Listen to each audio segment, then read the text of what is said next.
father of the space age. That's what they call him. You know what he said? I'm not the father of the space age.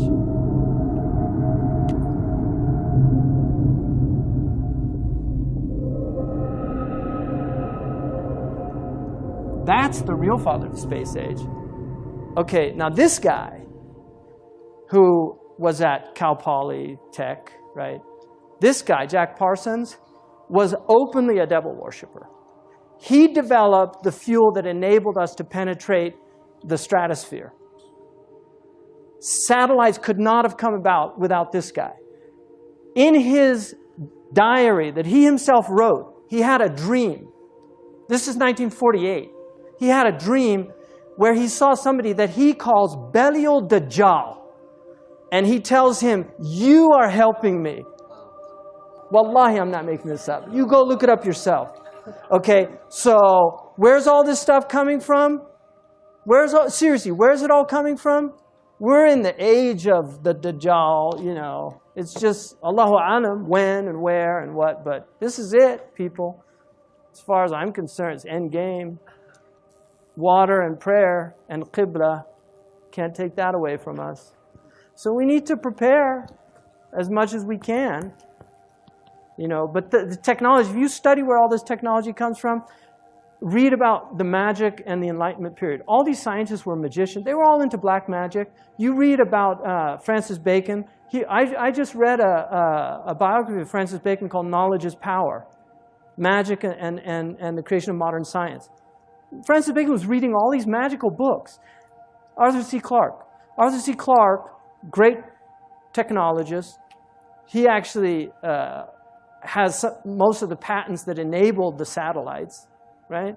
If you look at his interview with BBC in 1961, where he predicts the internet, he predicts the cell phones, he predicts texting. He said that by the year 2000, people are going to have handheld devices that enable them to talk to anybody anywhere, right? Arthur C. Clarke said, and he has 3 laws of technology. One of his laws is no technology reaches a level of complexity except it becomes indistinguishable from magic. I'm not a Luddite, right? I'm using a microphone right now.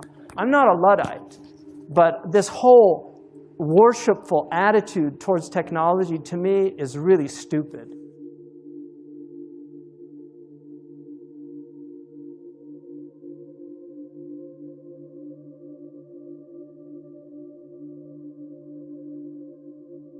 The average American now spends more than 4 hours a day using a smartphone. By the way, that's what the surveys say. The real number's got to be higher than that, because that includes making phone calls, surfing the internet, checking emails, probably 115 other things, taking pictures, texting them to your brother-in-law. The typical person is obsessed. A smartphone is indispensable. You literally can't do without it. Misplacing your phone, even for a minute, is like losing a child at Disney World. It's all you can think about till you're reunited. But how healthy is this? Not spiritually healthy, you know the answer to that, of course, but physically healthy. Is it good for you to be with your smartphone all the time? As it turns out, it's probably not. Several published studies have linked mobile phone radiation to cancer. The National Toxicology Program, a government organization, found that, quote, high exposure to radio frequency radiation used by cell phones was associated with clear evidence, we're quoting now, of tumors in rats. In 2012, Italy's Supreme Court upheld a ruling that said there was a link between a business executive's brain tumor and his heavy use of a mobile phone. Our trusty FCC, though, says there's nothing to worry about. According to our federal agencies, smartphones are entirely safe. Here's the problem with that claim. When the FCC screens for phone radiation, they allow companies to test their phones from up to 25 millimeters away from a person. That's really far. The manual for Samsung's Galaxy 10 Note Plus, for example, tells users that the phone, quote, should be positioned at least 0.6 inches away from your body. Okay, but when was the last time you actually held a phone at that distance? If you're not on speakerphone, you've never held a phone that far away. You have it right up against your ear. And when it's in your pocket, as it typically is, the phone is mostly about 2 millimeters away from your body. A lawsuit filed in December against Samsung and Apple cited its own test from an FCC-accredited lab that showed at 0 millimeters, the iPhone 8 hit users with 5 times as much radiation as federal exposure limits allow. Samsung's Galaxy S8 was 3 times as high. Now, both of these companies regularly run ads encouraging the use of their phones in unsafe ways. An Apple ad shows a woman falling asleep with an iPhone touching her body. A Samsung commercial shows a pregnant woman holding a cell phone to her belly to take a sonogram. Can you imagine they did that? We should be worried about this. In this country, there's almost no public conversation about the risks of this. None. Let's hope we don't have to wait until the statistics become undeniable to talk about it. Radiation from your mobile phone may affect your memory, new research suggests. The study found that when teens frequently held their smartphones to their ears, increasing their brain's exposure to radio frequency electromagnetic radiation, it had a significantly adverse effect on their visual memory, especially when the cell phone signal was weak. Go to settings on the phone, all right? Under general, under settings. Then go to about, which is at the top. You got there? About, yes? Okay. Now you have to scroll all the way down to something you don't normally see, called legal. You got to legal? All right. Now click on RF exposure.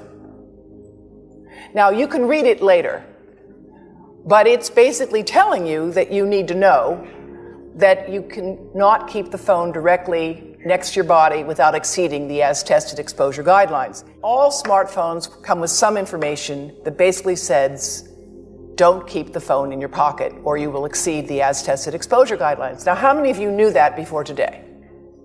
A mobile phone and the microwave oven use a very similar frequency. The difference between them is power.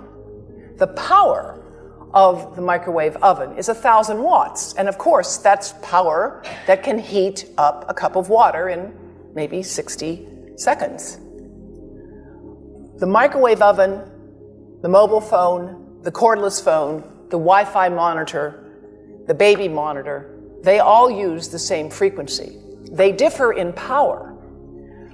They also differ because mobile phones and Wi-Fi devices emit pulsed microwave radiation. It's the pulse, not the power, that appears to be biologically most important.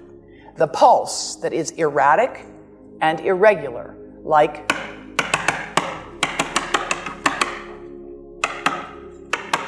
for thousands of minutes a month, for dozens of hours a week, over a lifetime, that irregular pulsed signal may be much more biologically important. And in fact, the continuous wave signals have a lot of therapeutic effects as are being applied in medicine today. This visualization from my colleague at the University of Athens shows you the variation in frequency, in amplitude, in pulse. All of these variables influence the properties a signal have and how it can affect a biological system. This is just to show you what happens in a 4-second mobile phone call. This is power density indicated here. And of course, a phone is on standby, it's not doing too much, but 900 times a minute it's looking for a signal. It says to the tower, where are you? Here I am. Where are you? Here I am. It's smart. Now, when the phone rings, the worst time for you to put a phone right next to your head is when you answer it and say hello, because it's smart and it goes to max power. They're programmed to do that. Max power. Now, it's going to go to max power, you're going to listen, and then it will go up and down and up and down. And again, it's that variation, it's the delta, it's the cumulative integrative dose under the curve over a lifetime of exposure that looks to be biologically important. And this is a modeled microwave radiation dose of a 6-year-old with greater levels to the frontal and temporal lobes, eyes and cheek. And watch this here. Now, yellow, white, and red are the hottest, all right? And if you look carefully, you will see it's going into the eye, the nose. Do it again, just so you'll get to see it.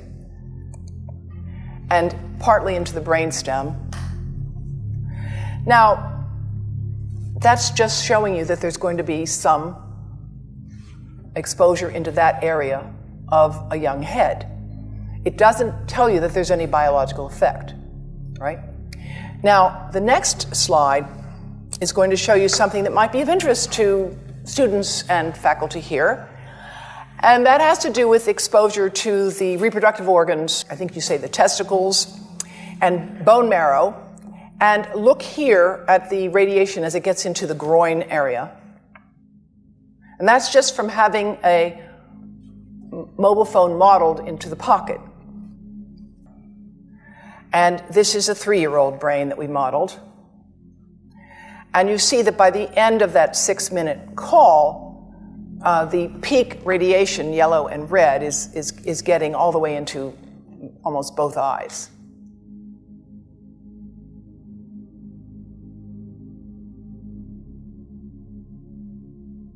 5G fifth-generation technology promises faster download speeds and conveniences that most of us have never dreamed of, but will also be blanketed with a new type of radiation called millimetre waves.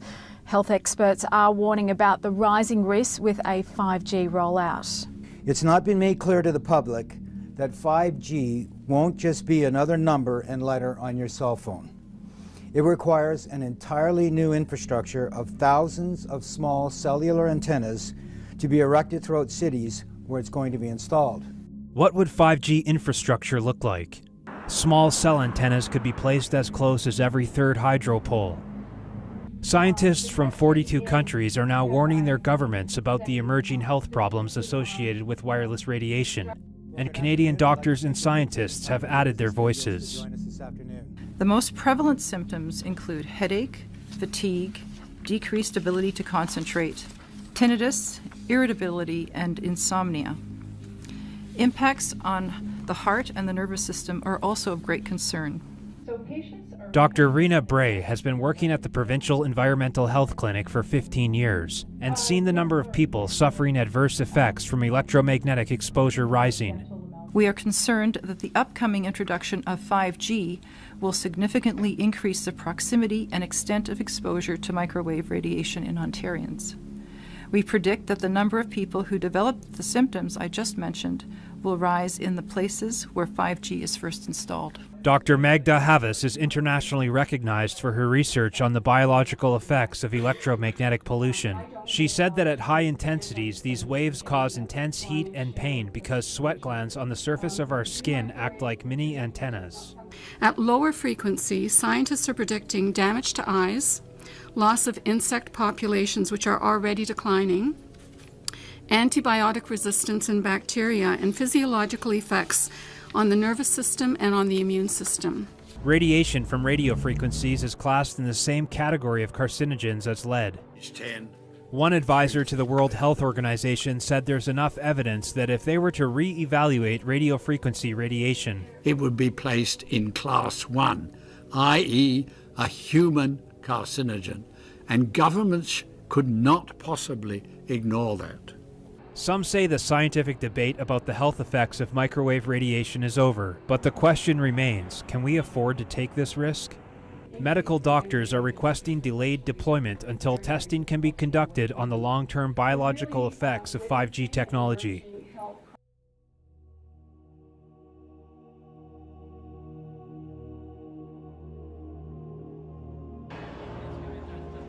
It's the dawn of a new era in China. 5G is now commercially available for the first time. The commercial process of 5G is speeding up, with more than 130,000 5G base stations expected to be open nationwide by the end of the year. 5G is 100 times faster than 4G. 10 million users have already pre-registered for the service, and that number is expected to explode to 170 million within the coming months. You see, it's not the technology is bad. It's that if you don't have tawfiq from Allah, your technology will destroy you.